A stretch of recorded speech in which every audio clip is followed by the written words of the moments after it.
রাজধানী কলকাতায় আপনারা শুনছেন 23 নিউজ বাংলার সেরা খবর। আজকের প্রধান শিরোনাম, যেই হোক কাউকেই ছাড়বো না। নবান্নের বৈঠকে কড়া বার্তা মুখ্যমন্ত্রীর, মমতার কথায় তোলপাড়। ববির আত্মঘাতী গোল, তোলাবাজির অভিযোগ নিয়ে মেয়রের প্রতিক্রিয়ায় তোলপাড় তৃণমূলে। ওরা কেউ বাঁশ কেটেছিল, কেউ দড়ি বেঁধেছিল। 112 ফুটের দুর্গার স্বপ্ন এক মহালয়ায় শেষ। দূর হলো চিন্তা, পুজোর আগেই বিদ্যুতের বিল নিয়ে বড় পদক্ষেপ রাজ্যের, লাভ পাবেন আম জনতা। 7 দিনের মধ্যেই জবাব দিন, জনস্বার্থ মামলায় রাজ্যকে কড়া নির্দেশ দিল কলকাতা হাইকোর্ট। প্রতিদিন সেরা খবর পেতে আমাদের এই 23 নিউজ বাংলা চ্যানেলটিকে সাবস্ক্রাইব করে বেল আইকনটি প্রেস করুন আর সঠিক এবং সত্যের সাথে থাকুন। আমাদের 23 নিউজ বাংলা চ্যানেলটিকে সাপোর্ট করতে সবাই লাইক, কমেন্ট এবং শেয়ার করতে ভুলবেন না। বিস্তারিত। আরজিকর হাসপাতালে চিকিৎসকের ধর্ষণ খুনের ঘটনার পর থেকেই শিরোনামে উঠে এসেছে হাসপাতালের নিরাপত্তা। একের পর এক পদক্ষেপ নিয়ে যাচ্ছে সরকার। বৃহস্পতিবার নবান্নে স্বাস্থ্য বিষয়ক বৈঠক করেছেন মুখ্যমন্ত্রী মমতা বন্দ্যোপাধ্যায়। জানা যাচ্ছে সেখানে মেডিকেল কলেজের অধ্যক্ষ এবং সুপারদের তিনি স্পষ্ট জানিয়েছেন, থ্রেট কালচার বরদাস্ত করা হবে না। মুখ্যমন্ত্রী বলেন, থ্রেট কালচারের কোনো অভিযোগ থাকলে সে বিষয়ে কলকাতা পুলিশের সিপিকে জানাবেন, তিনি যথাযথ পদক্ষেপ নেবেন। একই সঙ্গে রাজ্যের মুখ্য সচিব এবং স্বাস্থ্য সচিবকে নির্দেশ দেন, জুনিয়র চিকিৎসকদের যা যা প্রতিশ্রুতি দেওয়া হয়েছিল তা দ্রুত শেষ করতে হবে। গতকালের বৈঠকে হাসপাতাল এবং মেডিকেল কলেজের সুরক্ষা ব্যবস্থা পোক্ত করার কাজ কত দূর এগোলো সেটা জানতে চান মুখ্যমন্ত্রী মমতা বন্দ্যোপাধ্যায়। মেডিকেল কলেজ ধীরে ধীরে এ বিষয়ে জিজ্ঞেস করেন বলেই খবর। আরজিকর কর্তৃপক্ষকে জিজ্ঞেস করেন, নিরাপত্তা ব্যবস্থা কত দূর কার্যকর হলো। পুজোর আগেই সব কাজ শেষ করতে হবে। মেডিকেল কলেজের অধ্যক্ষ সুপারদের মমতা এই নির্দেশ দেন বলেই খবর। একই সঙ্গে হাসপাতালের পরিচ্ছন্নতা নিয়েও এদিনের বৈঠকে কথা বলেন মুখ্যমন্ত্রী। মেডিকেল কলেজের অধ্যক্ষদের বলেন, হাসপাতালে নোংরা থাকে, আমি দেখেছি। হাসপাতালে যেখানে সেখানে কেন নোংরা থাকবে? পরিষ্কার পরিচ্ছন্নতার দিকে আপনারা নজর দিন। স্বাস্থ্য বিষয়ক এই বৈঠকে কলকাতা পুলিশের সিপি এবং ডিজিকে উদ্দেশ্য করে মুখ্যমন্ত্রী বলেন, যেই হোক আমি কাউকেই ছাড়বো না। সেই সঙ্গে আইনের পাঠ নিয়েও কথা বলেন তিনি। মেডিকেল কলেজের অধ্যক্ষ থেকে শুরু করে সিভিক ভলেন্টিয়ার প্রত্যেককেই আইনের পাঠ দেওয়ার কথা বলেন তিনি। মমতা ব্যানার্জি আরো বলেন, প্রত্যেকের আইন সম্বন্ধে বিস্তারিত জ্ঞান থাকা উচিত, কি করলে কি সাজা সেটাও জানা উচিত। এ নিয়ে 7 থেকে 15 দিনের একটা প্রশিক্ষণ দেওয়া দরকার। মেডিকেল কলেজের সকলের এই প্রশিক্ষণের সঙ্গে যুক্ত থাকা উচিত বলেই মন্তব্য করেন তিনি। এ বিষয়ে প্রয়োজনীয় পরিকল্পনার জন্য মুখ্য সচিব এবং স্বাস্থ্য সচিবকে নির্দেশ দেন মুখ্যমন্ত্রী। অভিষেকের অফিস থেকেই থানায় লিখিত অভিযোগ করা হয়েছে বলে খবর। ডায়মন্ড হারবারের সাংসদের নাম করে টাকা তুলছেন রবি হাকিমের ওএসডি কালীচরণ বন্দ্যোপাধ্যায়। একে তো এই ঘটনা নিয়ে রাজ্য রাজনীতি আন্দোলিত, তার উপর এ ব্যাপারে ফিরহাদ হাকিমের প্রতিক্রিয়া নিয়ে তৃণমূলের অন্দরে তোলপাড় পড়ে গেল। এ ব্যাপারে রবি বলেছেন, আমার ওএসডির বিরুদ্ধে যখন অভিযোগ তা তো আমাকেই বলা যেতে পারত, থানায় অভিযোগের কি দরকার ছিল? আমি জানলে তো আমি নিজেই বিভাগীয় তদন্ত করতাম। মেয়রের এ কথা নিয়েই দলে তোলপাড় শুরু হয়েছে। অনেকেই মনে করছেন পুরমন্ত্রী তথা মেয়রের এ কথা সেলফ গোল, অর্থাৎ আত্মঘাতী গোল। এর থেকে এই মানেই দাঁড়ায় যে রবি বলতে চাচ্ছেন, অভিষেক পুলিশের কাছে গেলেন কেন? মেয়রকেই বলতে পারেন, উনি ব্যবস্থা নিতেন। অনেকের মতে মেয়রের এই কথা থেকে মনে হচ্ছে তিনি ব্যাপারটা ঘরোয়া ভাবেই মিটিয়ে নিতে চেয়েছিলেন। তাছাড়া একজন সাংসদের নাম করে টাকা তোলা হলো ফৌজদারি অপরাধ। সেই অপরাধের তদন্ত কি পুরসভা করতে পারে? তা তো পুলিশই করতে পারে। তাই মেয়র বলতেই পারতেন, পুলিশের অভিযোগ দায়ের হয়ে ভালোই হয়েছে। কালীচরণ অন্যায় করেছেন প্রমাণিত হলে আইন অনুযায়ী ব্যবস্থা হোক। কিন্তু রবি হাকিম যেভাবে বলেছেন, থানায় যাওয়ার কি দরকার ছিল, সেটাই একটা সন্দেহের পরিবেশ তৈরি করে দিয়েছে। ফিরহাদ হাকিমের ঘনিষ্ঠ সূত্রে অবশ্য দাবি করা হচ্ছে, মেয়র ব্যাপারটা ধামাচাপা দেওয়ার কথা বলেননি বা তা বোঝাতে চাননি। উনি বোঝাতে চেয়েছেন, অভিষেকের অফিস পুলিশের কাছে অভিযোগ জানানোর আগে তাকেই জানাতে পারতেন, তিনিও বিভাগীয় তদন্ত করে দেখতেন।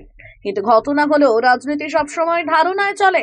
ফিরহাদ হাকিমের বক্তব্য নিয়ে তৃণমূলের একাংশের মধ্যে যে ধারণা তৈরি হচ্ছে সাধারণের মধ্যেও হতে পারে। তৃণমূলের মধ্যে অভিষেক বন্দ্যোপাধ্যায় ও ফিরহাদ হাকিমের মধ্যে অনেক দিন ধরেই একটা ঠান্ডার লড়াই চলছে বলেই অনেকে মনে করেন।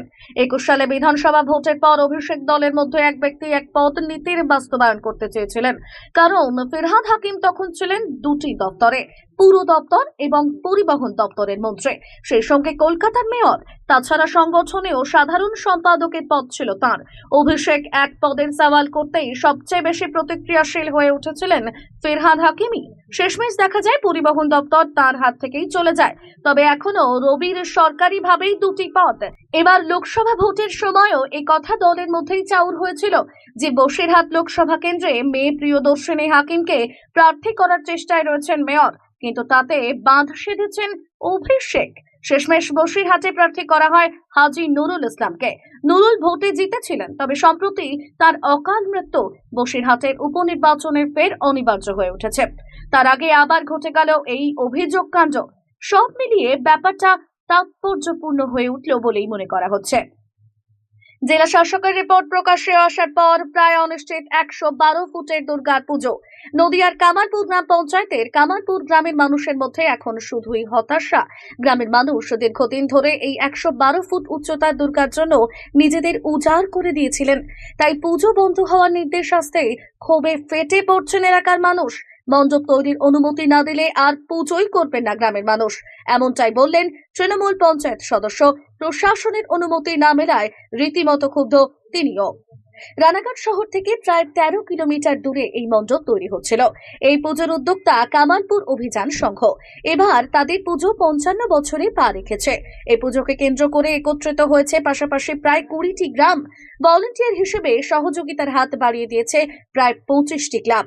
এলাকার কৃষকরা কৃষিকাজ না করে ফেলে রেখেছে তাদের ফসলের জমি। এই পুজোকে কেন্দ্র করে বসবে মেলা। প্রচুর ব্যবসায়ী আর্থিকভাবে উপকৃত হবেন বলে আশা করা হয়েছিল। 8 থেকে 80 সর্বস্তরের মানুষ নিজেরা পরিশ্রম করেই অর্থ জোগাড় করেছিলেন। এই পুজো নিয়ে মামলা হয় কলকাতা হাইকোর্টে। নদিয়ার জেলা শাসককে পুজোর ব্যাপারে সিদ্ধান্ত নেওয়ার নির্দেশ দেওয়া হয়। শুক্রবার জেলা শাসক জানিয়েছেন 112 ফুট দুর্গার অনুমতি দেওয়া হচ্ছে না। এই সিদ্ধান্তে এলাকার মানুষ হতাশ। এলাকার মানুষ চান ঘটনাস্থলে জেলা শাসক গিয়ে পরিদর্শন করে এই পুজোর অনুমতি দিক। তাদের দাবি এই 112 ফুট উচ্চতার প্রতিমা নিরঞ্জন করা হবে না, নিরঞ্জন করা হবে 7 ফুট উচ্চতার মৃন্ময়ী দুর্গা প্রতিমা। রাস্তার দুদিকেই মানুষের প্রবেশ করার এবং বেরোনোর অনেক জায়গা রয়েছে বলেও জানিয়েছেন গ্রামবাসীরা। সাধারণ মানুষের সমস্যা সমাধানে পুজোর আগেই দারুণ উদ্যোগ নিল রাজ্য সরকার। উৎসবের মৌসুমে প্রতিবারই বিদ্যুৎ পরিষেবায় ভাঁচা পড়ে। সেই সমস্যায় লাগাম দিতে পরিষেবায় গতি আনতে বড় পদক্ষেপ রাজ্যের।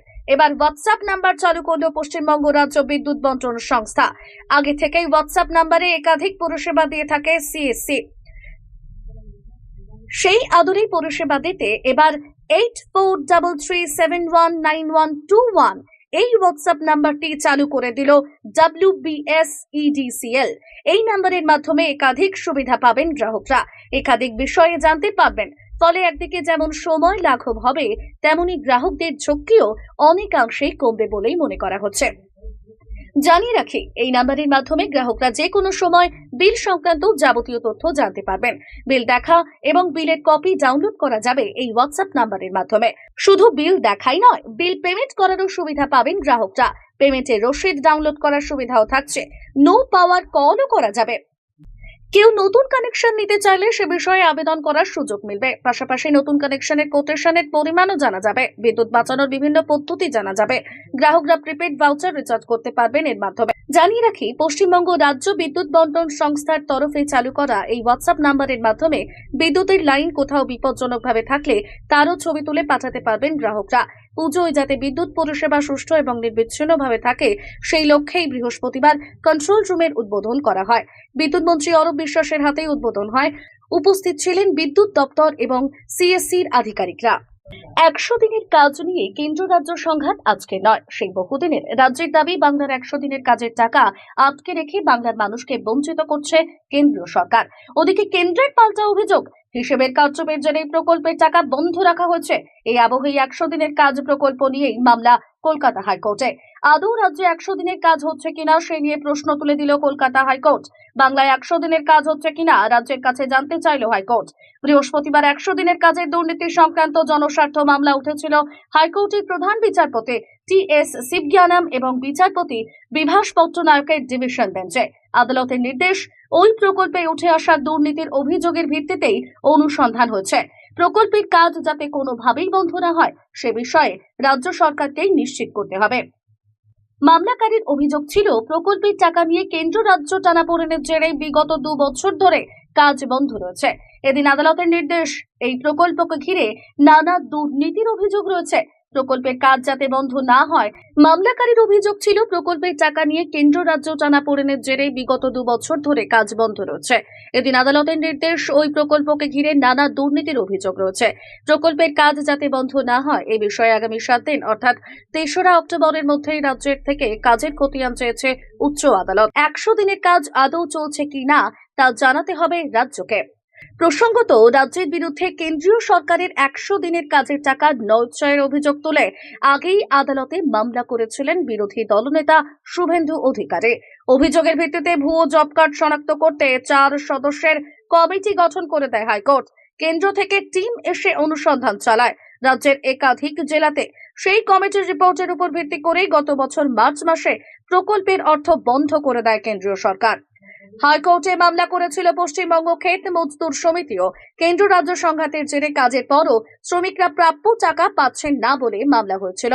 আগে এই প্রাপ্য টাকা নিয়ে একাধিকবার কেন্দ্রের দ্বারস্থ হয়েছে রাজ্য সরকার। অভিষেক বন্দ্যোপাধ্যায় নিজে দিল্লিতে গিয়ে ধর্নায় বসেছিলেন। শেষমেশ সুরাহা না হওয়ায় নিজের কোষাগার থেকেই পুজোর আগেই রাজ্য সরকার বকেয়া মিটিয়েছিল।